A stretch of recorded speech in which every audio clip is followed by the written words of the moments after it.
பாரதி உலா 2025 பாரத நாடு பாருக்கெல்லாம் திலகம்.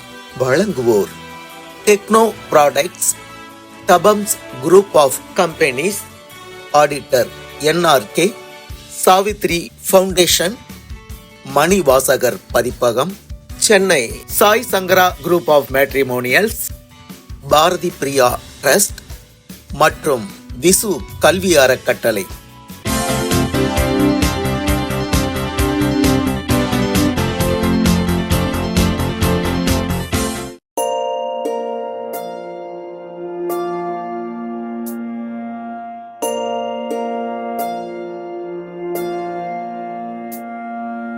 கருவாக்கி உருவாக்கி எனையாண்டு காத்தருளும் இறைவா நன்றி.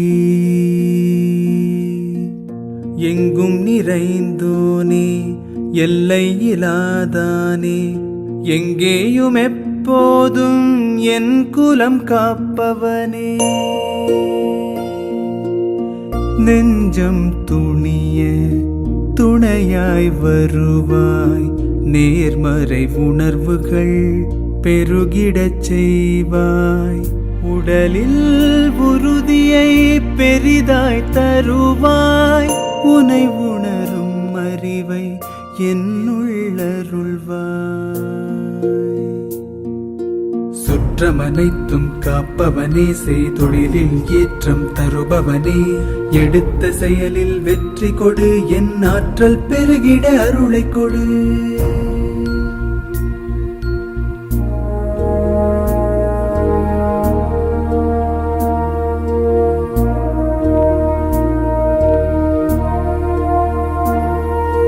கருவாக்கி உருவாக்கி எனையாண்டு காத்தருளும் இறைவா நன்றி.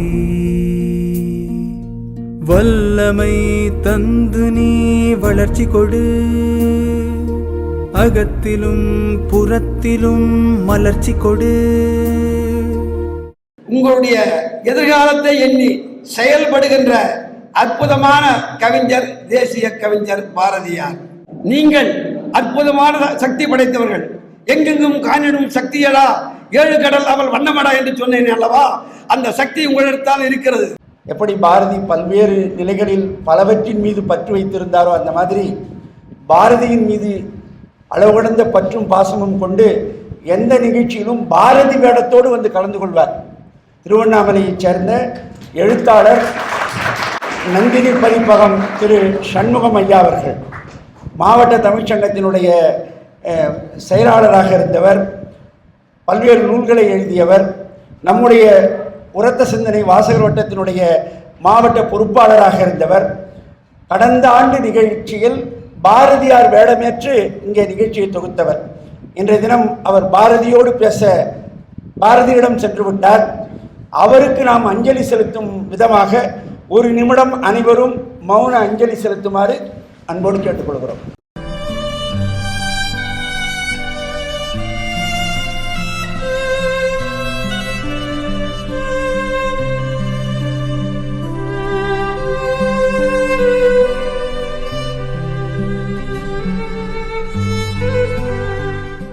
இன்றைய தினம் 11வது ஆண்டு பாரதி உலா நிகழ்ச்சி நம்முடைய கல்லூரி வளாகத்தில் நடைபெற்று கொண்டிருக்கிறது. இந்நிகழ்ச்சியில் தலைமையேற்று நடத்தவிருக்கும் நம்முடைய கல்லூரி தலைவர் ஐயா திரு அக்ரி வெங்கடாஜலபதி அவர்களையும், நமது கல்லூரி இயக்குனர் திருமதி ரேகா ரெட்டி அவர்களையும்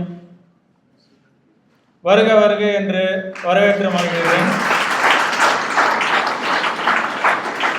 இந்நிகழ்ச்சிக்கு வருகை தந்திருக்கக்கூடிய நம்முடைய பத்திரிகை நண்பர்கள், ஆசிரியர்கள், மாணவர் கண்மணிகள் மற்றும் ஊழியர்கள் அனைவரையும் இந்நிகழ்ச்சியின் சார்பாகவும் கல்லூரி சார்பாகவும் வருக வருக என்று வரவேற்று மகிழ்கிறேன். நம்ம டிஸ்ட்ரிக்டில் நம்ம காலேஜில் மட்டும்தான் இந்த பாரதியார் உலா நடக்குது அப்படின்றது ஒரு பெருமைக்குரிய விஷயம். நம்ம எல்லாத்துலேயும் பழமையெல்லாம் நம்ம நிறைய விஷயங்கள் மறந்துக்கிட்டு வர நேரத்தில் இந்த மாதிரி பாரதியாருடைய உலா நடத்தி நம்முடைய விடுதலைக்கும் நம்முடைய தமிழுக்கும் நிறைய செஞ்ச பாரதியாரை நாம் அவ்வப்போது நினைவு கூற உறுதுணையாக இருந்த ராம் சார் அவர்களுக்கு இந்த நேரத்தில் நெஞ்சார்ந்த நன்றியையும் தெரிவித்துக் கொள்கிறேன். அனைவருக்கும் எல்லாம் வல்ல இறைவன் எல்லா அருளையும் நலனையும் வழங்க வேண்டும் கேட்டுக்கொண்டு விடைபெறுகிறேன். நன்றி, வணக்கம். கொடுமை நடக்கிற இடத்தில் நாம் மௌனமாக இருந்தால் அந்த கொடுமைக்கு பொறுப்பு யார்? ஆம் நண்பர்களே, கொடுமை செய்கிறவரோ மட்டுமல்ல, அதை பார்த்து பேசாதவர்களும் அதற்கு காரணமே. கொடுமை இன்று எங்கே இல்லை? இன்றைய சமுதாயத்தில் ஒரு இடத்தில் மட்டும் இல்லை. வீட்டில் பெண்ணின் கனவுகள் ஒடுக்கப்பட்டு இருக்கிறது. பள்ளியில் பலவீன கேலி செய்யப்படுகிறான். சமூகத்தில் ஏழை தாழ்த்தப்பட்டவன் ஒதுக்கப்பட்டு இருக்கிறான். இணையத்தில் ஒரு கமெண்ட் வாழ்க்கையை உடைகிறது. மௌனம் உடலை காயப்படுத்தும், மனசாட்சியை கொன்றுவிடும். பெண்களுக்கு எதிரான கொடுமை இன்னும் முடியவில்லை. இன்று பெண் பிறந்தவுடனே கேள்விகள் ஆரம்பிக்கப்படுகின்றன. அவளுக்கு எதுக்கு அந்த படிப்பு? அவளுக்கு எதுக்கு அந்த கனவு? ஆனால் நினைவில் வை நண்பா, பெண்ணை ஒடுக்கினால் ஒரு குடும்பம் அல்ல, ஒரு தேசமே தாழ்கிறது. கல்வி மறுக்கப்பட்ட பெண், அது சமூகத்தின் தோல்வி. கொடுமைக்கு எதிரான ஆயுதம் வன்முறை அல்ல. கொடுமையை எதிர்க்க கல்லும் கத்தியும் தேவையில்லை.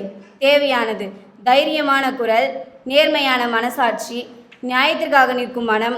இன்று நீங்கள் மாணவர்கள், நாளை நீங்கள் தலைவர்கள், நாளை நீங்கள் சட்டம் உருவாக்குபவர்கள். இன்று நீங்கள் மௌனமாக இருந்தால் நாளை கொடுமை உங்களை கேள்வி கேட்கும். கொடுமையை எதிர்த்து நில் என்றால் நியாயத்தின் பக்கம் நிற்பது. இந்த நிகழ்ச்சியின் மூலம் மாணவர்களாகிய நாம் கொடுமைக்கு எதிரான உறுதிமொழியை ஏற்போம். ஜாதிகள் இல்லையடி பாப்பா, குலத்தாட்சி உயர்ச்சி சொல்லல் பவம். இவ்வரிகள் கூறும் உண்மை. ஒரு மனிதனை உயர்த்துவது அவன் பிறப்பு அல்ல, அவனின் திறமைதான். திறமையால் இங்கு மேல்நிலை சேருவோம். ஒரு மனிதனை உயர்த்துவது அவன் பதவியோ, அவன் பெயரோ, அவன் வசதியோ அல்ல, அவனின் கடுமையான உழைப்பும் அவனின் திறமையும் தான் அவனை உச்சத்திற்கு கொண்டு செல்கிறது.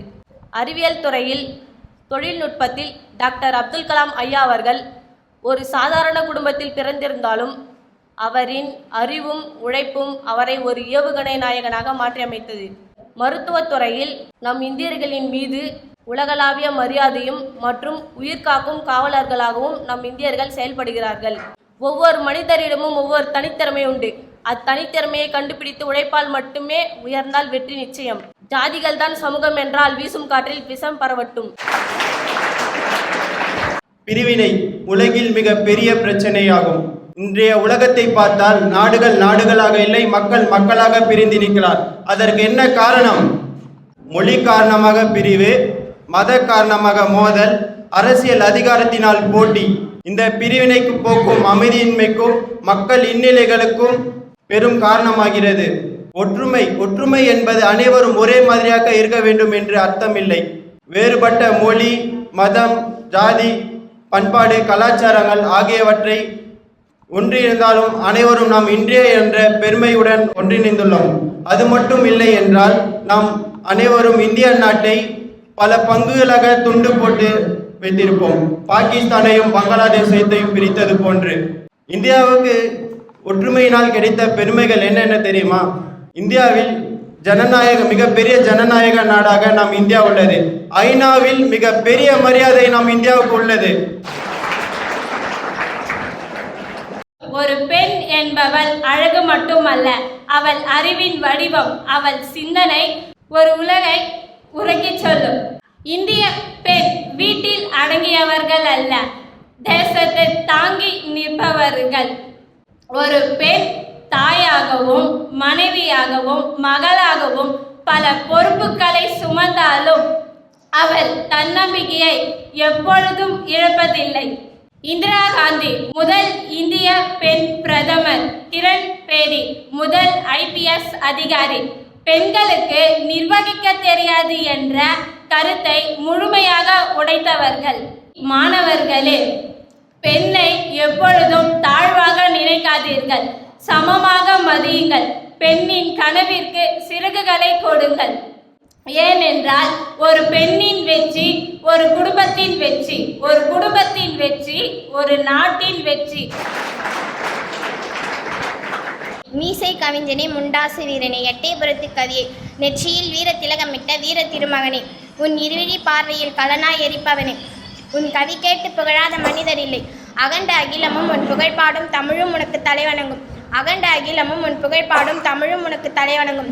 பெண் விடுதலைக்கு தன் எழுத்துக்களால் உண்மையை உலகறிய செய்த மகாகவியே, சுதந்திர வேட்கை நாடெங்கும் பரப்பிய கவி மகனே, வசன கவிதை அடித்தளமிட்டவரே, தமிழை வளர்த்து தமிழால் உயர்ந்தவரே, தமிழை வளர்த்து தமிழால் உயர்ந்தவரே, அச்சம் தவிர்த்து எழுத்துக்களால் வீரத்தை விதைத்த அஞ்சா நெஞ்சம் கொண்டவரே, புவிவாழை துரத்து வானுலகில் கவி படைக்க சென்று விட்டாயோ, மீண்டும் பிறந்து வா, தமிழனே உன் வருகையை எதிர்நோக்கி காத்திருக்கிறாள். ஒரு விரலை எளிதில் முறிக்கலாம், ஆனால் 5 விரலை சேர்த்தால் அது ஒரு வலிமையான கையாகிறது. அதே போலதான் மனிதர்களும். பிரிவினால் உலகில் ஏற்படும் பிரச்சனைகள். இன்று உலகில் நாம் பார்க்கும் பல போர்கள், வன்முறைகள், வெறுப்புகள் எல்லாவற்றுக்கும் முக்கிய காரணம் பிரிவினைதான். மதப்பிரிவு, ஜாதி பிரிவு, மொழி பிரிவு, நாடு விட்டு பிரிவு, இவை அனைத்துமே மனிதனை மனிதனுக்கு எதிராக மாற்றுகின்றன. பல மொழிகள், பல மதங்கள், பல கலாச்சாரங்கள், பல உடைமுறைகள், இத்தனை வேறுபாடுகள் இருந்தாலும் நாம் இந்தியா நிகழ்வதற்கு முக்கிய காரணம் வேற்றுமையில் ஒற்றுமை. இதனால்தான் நம் தேசம் 1000 ஆண்டுகளுக்கு அழியாமல் நிலைத்திருக்கின்றன. பாரதியார் ஒரு பாட்டு போட்டியில் கலந்துக்கிறார். அந்த பாட்டு போட்டியில் அவருக்கு 3வது பரிசு தான் கிடைச்சிது. முதல் பரிசு 2வது பரிசு பெற்ற எந்த கவியும் நிற்கவில்லை. 3வது பரிசு பெற்றார். அவர் இன்றைக்கு உலகம் முழுவதும் பாராட்டப்பட்டவராக இருந்து கொண்டிருக்கிறார். பாரதிதாசன் என்று அவருடைய பெயரிலேயே அவருடைய சீடர் உண்டு. பாரதிதாசன் பாடல்கள்லாம் உங்களுக்கு தெரியும், மிகப்பெரிய வீச்சு. பாரதி ராஜான்னு சொல்லுவான். ராஜான்னு பேர் வச்சா போதாதுன்னு பல பேர் பாரதின்னு பேர் வைப்பாங்க. ஏன்னா பாரதின்னு வரும்பொழுதே புரட்சின்னு வரும், அந்த வீரக்கணல் வரும், எதற்கும் போராடக்கூடிய துணிவு வரும். சோறு தினமும் சாப்பிட்றாங்க.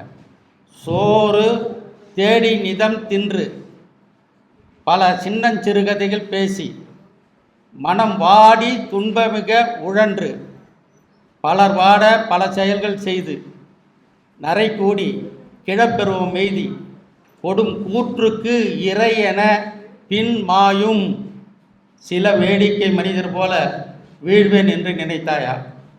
இது பாரதியார் அவருக்காக எழுதி கொண்டது. நிறைய இயக்குனர்கள், நடிகர்கள் பல பேர் எதேச்சையாக இந்த பாடலை கேட்டுவிட்டு அதற்கு பின்னால் அவர்கள் வீறுபட்டு வேடிக்கை மனிதராக இருக்கப் போகிறோமா அல்லது மனிதர்களாக இருக்கப் போகிறோமா, மாமனிதராக மாறப்போகிறோமா, அந்த சக்தி எப்படி கிடைக்கும்?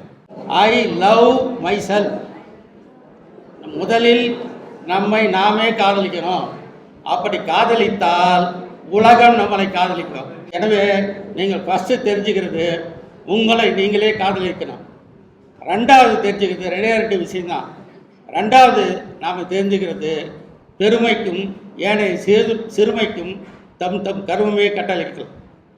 பெருமை வந்தாலும் சிறுமை வந்தாலும் அது என் செயலால் தான் வருது, நான் வேலையில் போகிறதால தான் வருது, இன்னொருத்தர் காரணம் இல்லை, அது என்னால் தான் வருதுன்னு நீங்கள் ஏற்றுக்கணும்.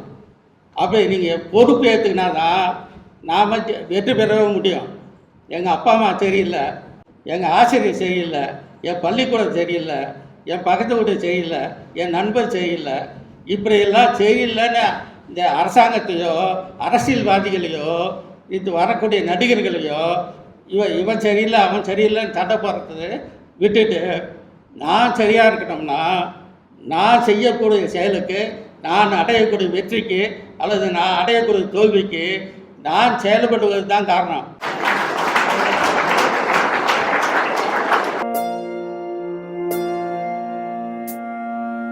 கருவாக்கி உருவாக்கி எனையாண்டு காத்தருளும் இறைவா நன்றி. எங்கும் நிறைந்தோனே, எல்லை இலாதானே, எங்கேயும் எப்போதும் என் குலம் காப்பவனே. பாரதி உலா 2025 பாரத நாடு பாருக்கெல்லாம் திலகம். வழங்கியோர் டெக்னோ ப்ராடக்ட்ஸ், தபம்ஸ் group of companies, auditor NRK, Savitri foundation, Manivasagar பதிப்பகம், Chennai Sai Sankara group of matrimonials, Bharathi Priya trust மற்றும் விசு கல்வி அறக்கட்டளை